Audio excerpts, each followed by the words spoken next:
matin dans le centre de Kiev, un habitant filme de sa fenêtre l'arrivée de plusieurs missiles sur la capitale ukrainienne. Putain, c'est le 4e, 5e. Un à un, ils s'abattent sur leur cible, une usine déjà visée par le passé. Un peu plus loin, c'est une maternité et un hôpital pour enfants qui sont touchés.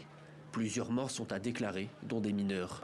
L'émotion est immense dans le pays et à l'international. Le Kremlin a réagi aujourd'hui et se dédouane. Je vous invite à écouter les déclarations du ministère russe de la Défense qui exclut absolument qu'il y ait eu des attaques contre des cibles civiles et qui affirme que nous parlons d'une chute de débris du système antimissile. Le ministère de la Défense russe rejette la responsabilité sur Kiev, mais une vidéo vient contredire ces déclarations. On peut y apercevoir la trajectoire finale d'un missile russe X-101 plongeant à grande vitesse vers le sol, sur l'hôpital. Les experts militaires de l'ONU confirment ces éléments. L'analyse des séquences vidéo et l'évaluation effectuée sur le site de l'incident indiquent qu'il est très probable que l'hôpital pour enfants ait été touché par un tir direct.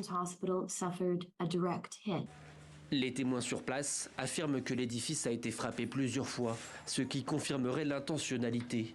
Le bombardement vient relancer le débat sur l'efficacité de la défense antiaérienne ukrainienne, alors que Volodymyr Zelensky a encore appelé à la livraison de nouveaux systèmes. La défense antiaérienne, c'est un exercice extrêmement difficile.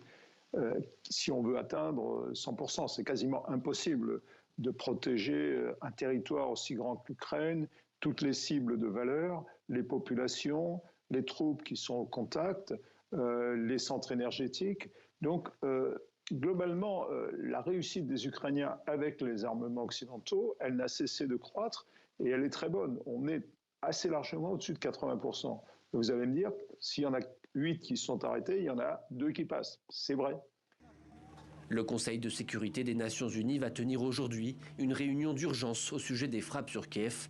Selon les autorités ukrainiennes, la Russie a lancé hier au total une quarantaine de missiles sur plusieurs villes d'Ukraine qui ont fait 38 morts et quelques 190 blessés.